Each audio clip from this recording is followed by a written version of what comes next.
This is Akash Ukvani. Welcome to Samarpan techno school biology YouTube channel.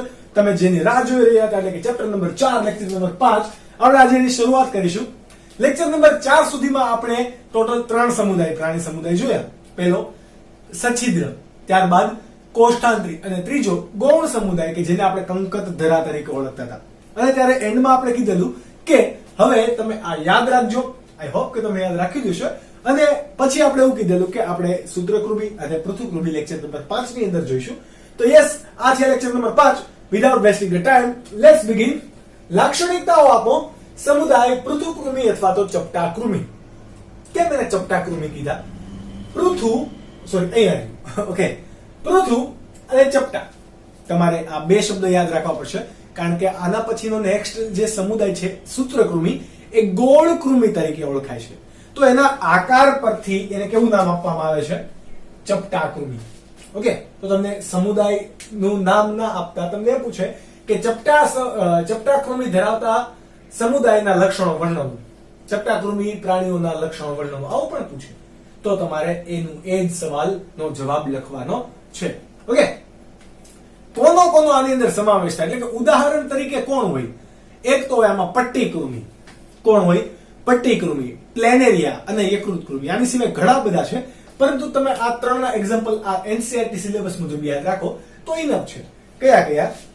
તો કે પહેલું લખી દઈએ પ્લેનેરિયા કે જે તમે ઓળખો છો, પ્લેનેરિયા.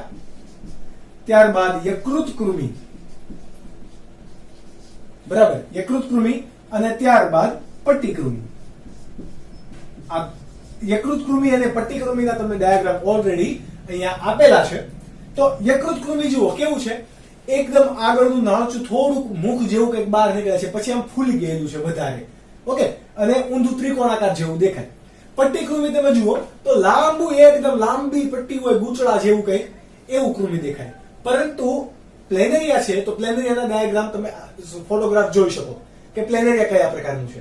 ઓકે, તો આ ત્રણની અંદર આકારમાં ભલે વિવિધતા હોય પણ એક સમાનતા છે. કઈ? ચપટી. જુઓ, આ હથેળીની સપાટી છે એ કેવી કહેવાય? ગોળ કહેવાય કે ચપટી કહેવાય? તો કે ચપટી. જ્યારે આ હાથ કેવો કહેવાય? ગોળ. ઓકે, તો આ ગોળ કૃમિ નથી, બરાબર. સૂત્રકૃમિ હશે તો કેવા હશે? ગોળ કૃમિ. જ્યારે પટ્ટીકૃમિ એટલે કે પૃથુકૃમિ જે છે એ તમારા કેવા છે? ચપટાકૃમિ. એને તમે આ રીતે મૂકો તો આ રીતે દેખાશે, પરંતુ એની સાઈડમાંથી તમે જોશો તો આવા દેખાશે. એકદમ કેવા હશે? ચપટા. એટલે એમને બધાને શું કહેવાય? ચપટાકૃમિ. એટલે આ સમુદાયના પ્રાણીની ખાસિયત પહેલી કઈ છે કે એ કેવા છે? આકારમાં ચપટા છે. કેવા છે? આકારમાં ચપટા. બીજી ખાસિયત કઈ છે? તો કે બીજી ખાસિયત એ કોના તરીકે ઓળખાય? તો કે તમને બીજો એક સવાલ આમાં પૂછશે કે સૌ પ્રથમ અન્ન માર્ગની હાજરી દર્શાવતો સમુદાય વર્ણવો. કેવો? સૌ પ્રથમ અન્ન માર્ગની હાજરી દર્શાવતો સમુદાય તો કયો આવશે? તમારો પૃથુકૃમિ. કારણ કે કેમ? આપણે વાત કરી હતી કે અંગ સ્તરીય આયોજન કોની અંદર જોવા મળે? પૃથુકૃમિથી ચાલુ થાય, ત્યાં સુધી પેશી સ્તરીય હશે, ત્યારબાદ સૂત્રકૃમિથી અંગ તંત્ર સ્તરીય થઈ જાય. તો અંગ એટલે કે અન્ન માર્ગ, અંગ કોની અંદર પહેલા સર્જાણું છે? અહીંયા. જ્યારે તમે કોષ્ઠાંત્રીની અંદર ભણી ગયા કે જ્યાં શું હતું? કોષ્ઠાંત્ર હતું. શરીર ગુહા એ જ આંતર ગુહા તરીકે વર્તતી, ચોક્કસ અન્ન માર્ગ હતો નહીં. સછિદ્રમાં તમે ભણી ગયા કે એમાં નલિકામય તંત્ર જોવા મળતું હતું, અન્ન માર્ગ જોવા મળતો હતો નહીં. પરંતુ પૃથુકૃમિમાં આવો અન્ન માર્ગ જોવા મળશે. એટલે કે અન્ન માર્ગની આપણે બીજું લખી શકાય એની બીજી ખાસિયત કે સૌ પ્રથમ અન્ન માર્ગની હાજરી દર્શાવતો સમુદાય. કેવો? સૌ પ્રથમ અન્ન માર્ગની હાજરી દર્શાવતો સમુદાય. આ બે ખાસિયત થઈ ગઈ. હવે આપણે એક્ઝામ્પલ તરીકે દોરીએ પ્લેનેરિયા. કોણ દોરીએ? પ્લેનેરિયા કંઈક આવું છે.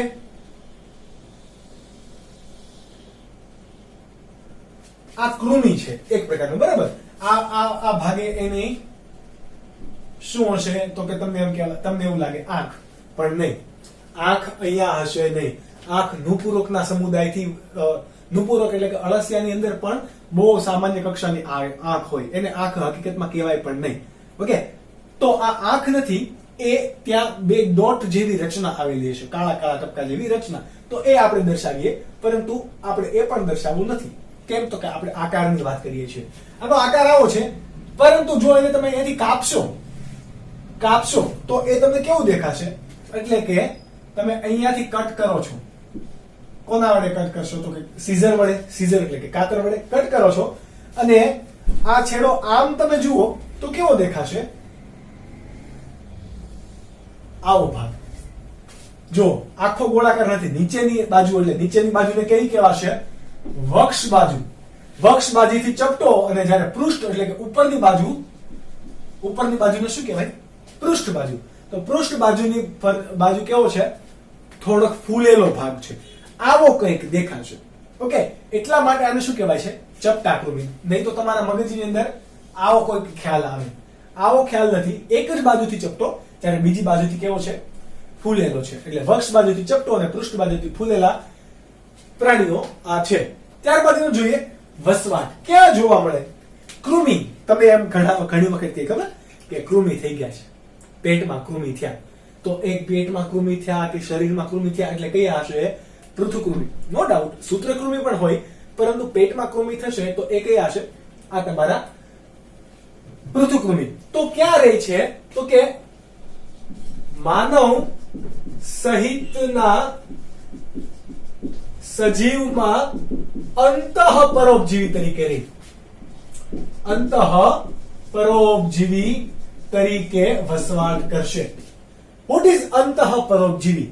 શરીરની અંદર રહીને ખોરાક માટે એ બીજા પર આધાર રાખે, તો એવા સજીવ શરીરને શું કહેવાય? અંતઃપરોપ શરીર, અંતઃપરોપજીવી. તો એ માનવ સહિતના ઘણા અન્ય સજીવો પણ છે કે જેની ઉપર આવી રીતે આધાર રાખે છે, તો એ અંતઃપરોપજીવી છે.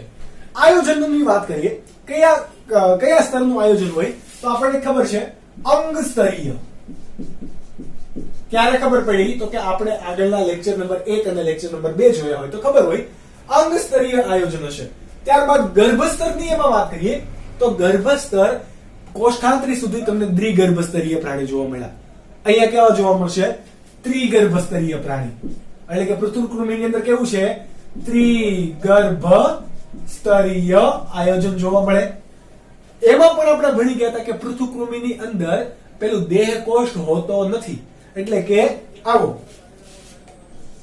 આ અંદર અંતઃગર્ભસ્તર, બહાર બાહ્ય ગર્ભસ્તર, અને વચ્ચે શું આવેલું હોય?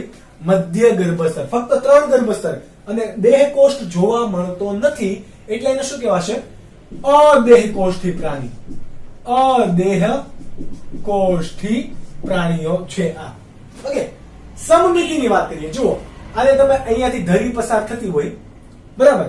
એટલે કે આ રીતે ધરી પસાર થશે, એને તમે ત્રિજ્યાવર્તી ભાગમાં કાપો તો કપાશે તો કે નહીં, આ ટુકડો નાનો થઈ ગયો, આ ટુકડો મોટો થઈ ગયો. એટલે અરીય સમમિતિ જોવા મળતી નથી. પરંતુ તમે એને આ રીતે કાપો, બરાબર, તો ડાબો અને જમણો, લેફ્ટ અને રાઈટ, એવા બે ભાગમાં કટ કરી શકાય છે. તો કે યસ. તો એને કઈ સમમિતિ કહેવાશે? દ્વિપાર્શ્વ સમમિતિ જોવા મળે. પોષણની વાત કરીએ. હમણાં આપણે વાત કરી હતી કે આ સજીવો બધા જ કેવા છે? પરોપજીવી. તો પોષણ પણ કેવા પ્રકારનું હશે? પરોપજીવી હશે, પરપોષી હશે. કેવા સજીવો છે? પરપોષી સજીવો છે. એટલે કે ખોરાક માટે બીજા સજીવ પર આધાર રાખે છે. પરંતુ બીજા સજીવ પર આધાર રાખતો હોય તો એ શું હોય? કોઈ એક સજીવમાંથી ખોરાક ચૂસવા માટે અથવા તો ખોરાક ગ્રહણ કરવા માટે આપણે જે ખોરાક ખાવા માટે મોઢું આવેલું હોય, આમાં એવી રીતે મુખ આવેલું હોતું નથી. શું આવેલું હોય? ઘણી વખત સજીવ સાથે ચોંટી દેવા માટે આવા હૂક આવેલા હોય, હૂક જેવી રચના હોય. ત્યારબાદ કંટક જેવી રચના હોય, એટલે એને અંકુશ કહેવાય. ઓકે, તો આ હૂક કે ચૂષક જેવી રચના શું હોય? હાજર હોય, જેના દ્વારા એ કોઈ પણ સજીવની સપાટી દ્વારા અથવા તો સપાટીની અંદર એ પ્રવેશીને ખોરાક ગ્રહણ કરી શકશે. તો આ વાત થઈ ગઈ પોષણની. પાચન માર્ગની વાત કરીએ. પાચન માર્ગમાં આપણે એવું કીધું કે સૌ પ્રથમ અન્ન માર્ગની હાજરી દર્શાવે, પરંતુ ફક્ત અન્ન માર્ગ જ છે, પાચન તંત્ર નથી. પાચન તંત્ર એટલે કે ઘણા બધા અંગ ભેગા મળીને બનાવે, તો એને શું કહેવાય? પાચન તંત્ર. પરંતુ અહીંયા ફક્ત અન્ન માર્ગ છે, એ પણ કેવો? અપૂર્ણ પાચન માર્ગ છે. આ તમે ભણી ગયા. કેમ અપૂર્ણ છે? તો કે આની કોઈ મુખ કે ગુદાદ્વાર કે એવું કઈ હોતું નથી. સામાન્ય રીતે પૃથુકૃમિમાં મુખ કે ગુદાદ્વાર હોતું નથી, પરંતુ શું હોય? તો કે એની સપાટી પરથી જ, કારણ કે એ તો સજીવ શરીરની અંદર રહે છે, સજીવ શરીરની અંદર રહે એટલે એની સપાટીમાંથી જ પોષક દ્રવ્યો ગ્રહણ થશે. ક્યાંથી? સપાટીમાંથી. અને અંદર આવેલો અન્ન માર્ગ હોય, શું હોય? અન્ન માર્ગ, એની અંદર ખોરાક દાખલ થશે અને એની વક્ષ સપાટી એટલે કે નીચેની સપાટીએ એક રચના આવેલી હોય, મુખ જેવી રચના હોય, પરંતુ આપણે એને ચોક્કસ મુખ કહીશું નહીં. એ શું કરશે? ખોરાકના નિકાલ માટેનું કાર્ય કરશે, અપાચિત ખોરાકના નિકાલ માટેનું. ઓકે, તો આ વાત થઈ ગઈ કોની? પાચન માર્ગની. જુઓ શું છે? મુખથી ગુદાદ્વાર સુધીનો અન્ન માર્ગ સંપૂર્ણ નલિકામય છે તો કે નહીં. એટલા માટે અહીંયા કેવો છે? અપૂર્ણ પાચન માર્ગ. કેમ? તો કે ખોરાક ક્યાંથી લેશે? સપાટી પરથી શોષે. નીટની અંદર આપણે પ્લેનેરિયાનું પાચન તંત્ર ડિટેલમાં ભણશું, પરંતુ અત્યારે કઈ છે નહીં. પ્લેનેરિયાની અંદર વક્ષ સપાટી ઉપર એક મુખ જેવી રચના હોય છે, પરંતુ એને મુખ કહેવાશે નહીં, કે જ્યાંથી ખોરાક ગ્રહણ થાય છે. અને એના 3 આંતરડા હોય. કેટલા? 3 આંતરડા. તો એ 3 આંતરડાની અંદર ખોરાક જાય, પાચન થઈ અને એના એ જ માર્ગે પાછો નીકળી જાય છે. આથી એને કેવું કહેવાય? અપૂર્ણ પાચન માર્ગ. ઉત્સર્જનની વાત કરીએ. ઉત્સર્જન એટલે કે આપણા શરીરની અંદર જેમ મૂત્રપિંડ કામ કરશે, એટલે કે રુધિરના શુદ્ધિકરણનું, એટલે કે એમાંથી યુરિયા કે અન્ય કોઈ પણ વધારાના ક્ષાર છે, આ બધાનો નિકાલ કરે, ગાળણ કરીને અશુદ્ધિ દૂર કરે, તો એને શું કહેવાશે? ઉત્સર્જન તંત્ર કર્યું કહેવાય. ઓકે, તો આપણામાં જે મૂત્રપિંડ હોય છે એમ અહીંયા મૂત્રપિંડ હોતું નથી. અહીંયા કોણ હોય? જ્યોત કોષોની હાજરી હોય. કોની? જ્યોત કોષો, કે જે શું કરશે? શરીરની અંદર ખનિજ આયનોનું બેલેન્સ જાળવશે. કોનું? ખનિજ આયનોનું. અને ખનિજ આયનોનું બેલેન્સ જળવાય એમ શાની જાળવણી થશે? આશ્રુતિની.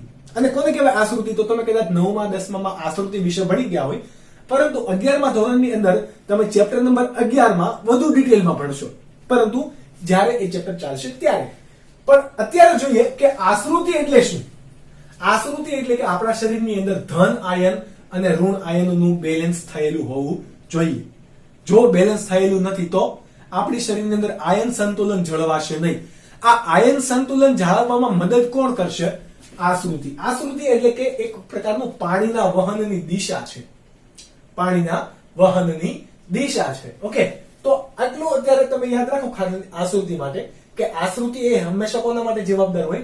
શરીરમાં ખનિજ આયનોના સમતોલન માટે જવાબદાર હોય. એટલા માટે આશ્રુતિ નિયમનમાં પણ કોણ મદદ કરશે?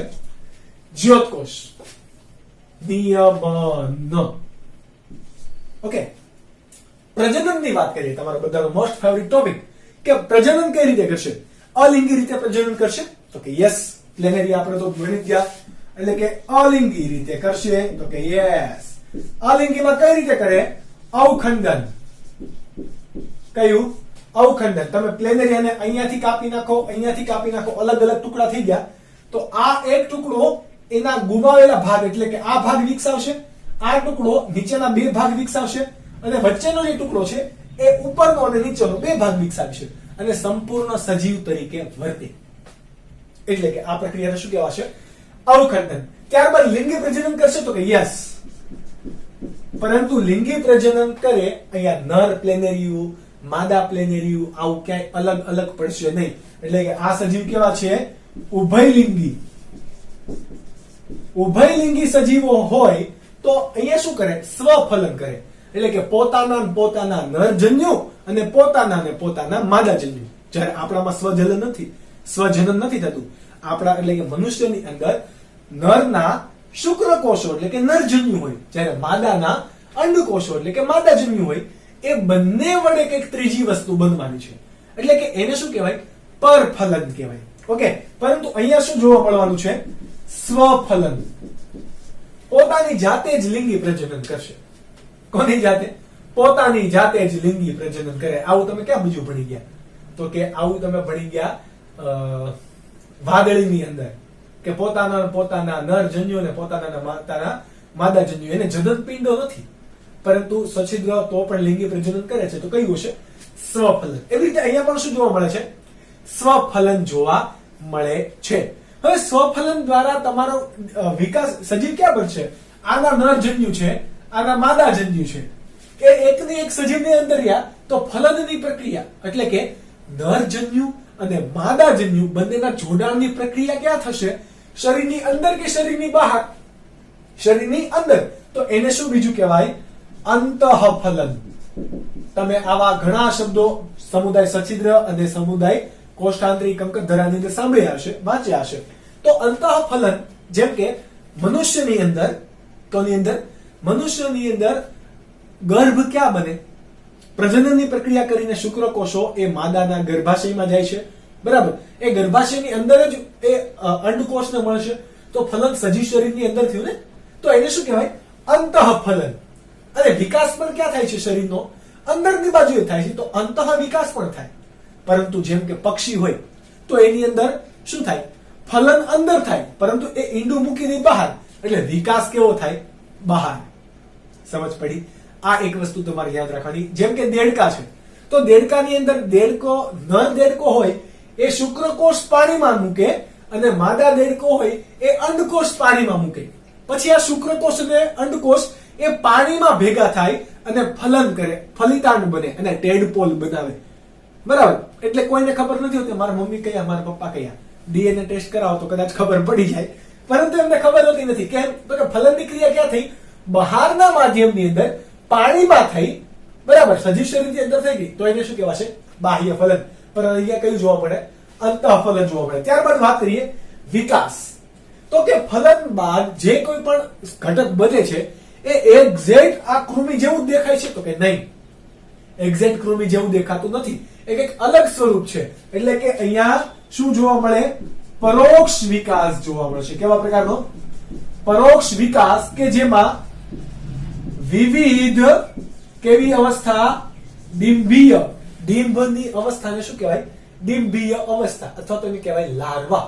તો વિવિધ ડિંભીય અવસ્થા દ્વારા કેવું બનશે?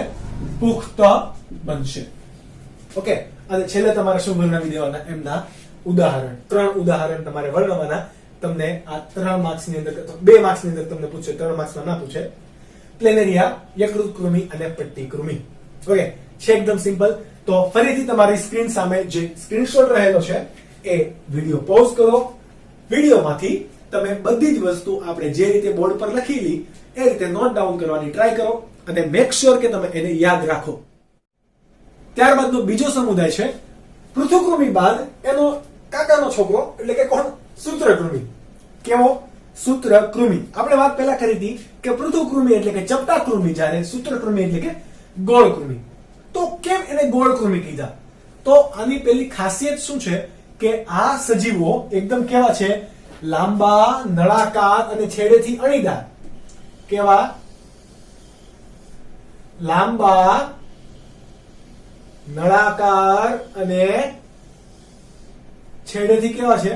અણીદાર. આવા કંઈક કરમિયા છે. કરમિયા એટલે કે કોણ? આપણા સૂત્રકૃમિ, બીજું કોઈ નહીં. કોણ? આપણા સૂત્રકૃમિ. જો કદમાં કેવા છે? લાંબા. હવે તમે એને અહીંયાથી કાપો, બરાબર? આ ધરીએથી એને કાપો બિચારાને, બરાબર? તો કેવું દેખાશે? આવું ગોળ દેખાશે. વચ્ચે શું છે? પાચન માર્ગ, એની ફરતે એનું સજીવ શરીર. હવે આ સજીવ શરીરની આપણે ગર્ભસ્તરની વાત કરીએ તો અંતઃ ગર્ભસ્તર, બાહ્ય ગર્ભસ્તર અને વચ્ચે શું છે? મધ્ય ગર્ભસ્તર. તો આપણે એક ખાસિયત ભણી ગયા હતા કે પૃથુકૃમિની અંદર અદેહ કોષથી એક ખાસિયત હતી. તમને એમ પૂછે કે અદેહ કોષથી સમુદાય ધરાવતા પ્રાણીના લક્ષણો વર્ણવો, તો પૃથુકૃમિ વર્ણવવાના. તો સૂત્રકૃમિમાં તમને શું પૂછે? વિચારો તો. કયો? કુટદેહ કોષથી પ્રાણી ધરાવતા, બરાબર? એટલે કે કુટદેહ કોષથી ગર્ભસ્તર ધરાવતા પ્રાણીઓનો સમુદાયના લક્ષણો વર્ણવો. તો તમારે હંમેશા કયો વર્ણવવાનો? સૂત્રકૃમિ. એટલે ખાસિયત એની કેવી છે? કદમાં મોટા, ગોળાકાર અને છેડેથી અણીદાર. તમે જેવી રીતે આકૃતિમાં જોઈ શકો છો. ઓકે, આકૃતિ ત્યારબાદ હવે તમે આ કરમિયાનો એક ફોટો પણ જુઓ એટલે તમને ઓરિજિનલ ખબર પડે. આ શું છે? કરમિયું. ઓકે, ત્યારબાદની વાત કરીએ કે એ કેવો, એની બીજી ખાસિયત શું છે તો કે કૂટદેહ કોષ્ઠ, કૂટદેહ કોષ્ઠ અથવા તો એને બીજું શું કહેવાશે? આભાસી ગુહા. આભાસ થાય છે, હકીકતમાં છે નહીં, એટલા માટે આપણે કોષ્ઠ કીધું હતું. કોષ્ઠ બરાબર, કૂટદેહ કોષ્ઠ કીધું હતું. હવે એને કહીશું આભાસી ગુહા ધરાવતો સમુદાય. હજુ તમને એમ પૂછે કે અંગતંત્ર સ્તરીય આયોજન ધરાવતો પ્રથમ સમુદાય કયો? તો કયો? સૂત્રકૃમિ. આ રીતે તમને ટ્વિસ્ટ કરીને સવાલો પૂછે તો આવડતા હોવા જોઈએ. આગળ આપણે વાત કરીએ તો કે કૂટદેહ કોષ્ઠી અને આભાસી ગુહા ધરાવતો સમુદાય છે. વસવાટની વાત કરીએ તો વસવાટ આ પાણીમાં પણ રહેશે, શરીરમાં પણ રહેશે અને જમીનમાં પણ રહે. એટલે કે ક્યાં ક્યાં? સ્થલજ છે, ત્યારબાદ જલજ છે અને ઘણા અંતઃ પરોપજીવી અને બાહ્ય પરોપજીવી પણ છે. અંતઃ પરોપજીવી અમુક અપવાદ છે કે જે બાહ્ય પરોપજીવી પણ છે, પરંતુ એ અપવાદ છે. તમારે એનસીઈઆરટી સિલેબસ મુજબ એને ગણવામાં આવેલું છે નહીં. નીટની અંદર આપણે એનામાં વધારે ડિટેલથી જોઈશું. અંતઃ પરોપજીવી બાહ્ય પરોપજીવી તરીકે પણ વસવાટ કરે. જલજ એટલે કે પાણીમાં પણ રહી, સ્થળજ એટલે કે જમીન પર પણ રહી. આયોજનની વાત કરીએ તો કયું હશે આયોજન? અંગતંત્ર સ્તરીય. કયું? અંગતંત્ર સ્તરીય. એટલે કે સૂત્રકૃમિથી માંડીને મેરુદંડી છેલ્લે સુધીના બધાની અંદર હવે તમારે આ ટોપિક કેવો રહેશે? સમાન. તો તમને એમ પૂછે કે અંગતંત્ર સ્તરીય આયોજન ધરાવતો પ્રથમ સમુદાય કયો? તો કયો? સૂત્રકૃમિ વર્ણવાનો. ત્યારબાદ એનો ગર્ભસ્તરની વાત કરીએ. ગર્ભસ્તર કેવું છે? તો કે ત્રિગર્ભ સ્તરીય. ત્રિગર્ભ સ્તરીય. એની અંદર કોણ કોણ જોવા મળે? અંતઃ ગર્ભસ્તર, બાહ્ય ગર્ભસ્તર અને મધ્ય ગર્ભસ્તર જોવા મળે. પ્લસ એની અંદર કૂટદેહ કોષ્ઠ છે. દેહ કોષ્ઠ જેવું કંઈક છે, પરંતુ એને વાસ્તવિક દેહ કોષ્ઠ કહેવાશે નહીં. એટલે આને કેવો કહેવાશે? કૂટદેહ કોષ્ઠી પ્રાણી. સમમિતિની વાત કરીએ એટલે કે એને આપણે કયા ભાગમાં કાપી શકીશું? તો આની ધરીએથી જો આપણે ડિવાઈડ કરીશું, બરાબર, તો એને કયા ભાગમાં? હંમેશા બે ભાગમાં જેને કટ કરી શકાશે. એને આ તમને ગોળ દેખાશે આ ધરી, પરંતુ એને સમાન ત્રિજ્યાવાળી ભાગેથી નહીં કાપી શકાય. દરેક ત્રિજ્યા વડે કાપી શકાશે નહીં. ઓકે, એટલા માટે આને કેવું કીધું છે? દ્વિપાર્શ્વીય સમમિતિ. દ્વિપાર્શ્વ સમમિતિ. બે ભાગોથી કાપી શકાય. પોષણની વાત કરીએ. કોની વાત કરીએ? પોષણની. તો આ ભાઈ આની અંદર પાચન માર્ગમાં કેવું હોય? ખોરાક કેવું હશે? પોષણ અંતઃ પરોપજીવી હશે તો એ પરોપજીવી પ્રકારનો એટલે કે પરપોષી હશે. બરાબર, સ્વયંપોષી તો આ કોઈ છે જ નહીં. ઓકે, એટલે બધા કેવા છે? પરપોષી. ત્યારબાદ પાચન માર્ગ તો એ કેવો છે? સંપૂર્ણ. જ્યારે પૃથુકૃમિમાં કેવો હતો? અપૂર્ણ. હજી એક તમારી ખાસિયત બની કે સંપૂર્ણ પાચન માર્ગ ધરાવતો પ્રથમ સમુદાયના પ્રાણીઓની ખાસિયતો વર્ણવો. તો આ વર્ણવાનું. કેમ? સૌથી પહેલા સંપૂર્ણ પાચન માર્ગ ક્યાં જોવા મળે છે? સૂત્રકૃમિની અંદર. સંપૂર્ણ એટલે કેવો છે? મુખ દ્વારથી ગુદા દ્વાર સુધીનો સંપૂર્ણ નલિકામય માર્ગ ત્યાં જોવા મળશે. તો એને આપણે શું કીધું? સંપૂર્ણ પાચન માર્ગ. તો એની હાજરી ત્યાં જોવા મળે છે. આ ખાસ તમારે યાદ રાખવું. તમને કદાચ ટ્વિસ્ટ કરીને પૂછે તો તમને આવડતું હોવું જોઈએ. ઓકે, પ્લસ આની અંદર શું હશે? તો કે અહીંયા માનો કે મુખ છે એનું, બરાબર, તો અહીંયા કંઠનળી જોવા મળશે, સ્નાયુમય કંઠનળી, ત્યારબાદ આંતરડું જોવા મળશે, સળંગ લંબાયેલું, આ બધું જ જોવા મળશે. નલિકામય માર્ગ છે. એટલે તમારે અહીંયા એમ કદાચ સવાલ પૂછે કે સ્નાયુલ કંઠનળી ધરાવતા પ્રથમ સમુદાય, તો પણ તમને આમાં અઘરું પડવું જોઈએ નહીં. સ્નાયુમય કંઠનળી. હવે પાચન માર્ગની શરૂઆત એટલે કે અન્ન માર્ગની શરૂઆત અહીંયાથી નથી થઈ, પરંતુ પૃથુકૃમિમાંથી થઈ છે. સંપૂર્ણ પાચન માર્ગની શરૂઆત ક્યાંથી થઈ છે? સૂત્રકૃમિમાંથી. તો અહીંયા ઓબ્વિયસલી સ્નાયુમય કંઠનળી હશે. તો તમારે પહેલો આ સમુદાય એ માટે યાદ રાખવાનો રહેશે. ત્યારબાદ આપણે અહીંયા જોઈએ ઉત્સર્જન. શું? ઉત્સર્જન. જેવી રીતે પૃથુકૃમિમાં કોણ હતું? જ્યોતકોષો હતા. એટલે કે એની સપાટી પર શું આવેલા હોય? એની સપાટી પર શું આવેલા હોય? જ્યોતકોષો આવેલા હોય કે જે વધારાના નકામા દ્રવ્યો, બરાબર, એને શું કરે? નિકાલ કરવાનો ટ્રાય કરે. એવી રીતે અહીંયા કોણ આવેલું હશે? ઉત્સર્ગ નલિકા. ઉત્સર્ગ નલિકા. ખાસ ધ્યાન રાખજો, આપણે અહીંયા ઉત્સર્ગ નલિકા કહીએ છીએ. જ્યારે આપણે અળસિયાની વાત કરતા હશું તો એને આપણે ઉત્સર્ગિકા કહીશું. નુપુરકની અંદર કોણ હશે? ઉત્સર્ગિકા. એટલે બંને શબ્દોની અંદર ક્યારેય કન્ફ્યુઝ થતા નહીં. આમાં તમારા 4 માર્ક્સ દીઠમાં આરામથી જતા રહે. સોરી, 5 માર્ક્સ, કારણ કે તમે ખોટો લખો એટલે -1 પણ થાય. તો ઉત્સર્જન તંત્ર તરીકે કોણ આવેલું હોય? ઉત્સર્ગ નલિકાની હાજરી આવેલી હશે. તો આ વાત પણ એકદમ સિમ્પલ છે, જે કે તમને આવડી જાય. પ્રજનનની વાત કરીએ તો આમાં હવે કેવું હશે? એક તમે ખાસિયત આની છે કે નર કરમિયું હશે એ નાનું હશે, જ્યારે માદા કરમિયું કદમાં કેવું હશે? મોટું. કેવું? નર કરમિયું કદમાં નાનું, જ્યારે માદા કરમિયું કદમાં મોટું હશે. તમે તફાવત જોવા જાવ તો કદાચ 2 ગણું મોટું હોય માદા. કેટલું? 2 ગણું. નર કરમિયાની સાઈઝ 40 mm છે, તો માદા કરમિયાની સાઈઝ 80 mm હોઈ શકે અને હોય છે. એટલે કે ડબલ. માદા કદમાં કેવું હશે? મોટું. એટલે અહીંયા એક વસ્તુ પણ તમે જોયું કે નર અને માદા બંને કેવા છે? અલગ અલગ. ઉભયલિંગી છે નહીં. અત્યાર સુધીના સમુદાયમાં આપણે શું જોયું હતું? બધા ઉભયલિંગી હતા. એટલે કે અહીંયા કેવા છે? લિંગ ભેદ હાજર. એટલે કે નર અને માદા કેવા છે?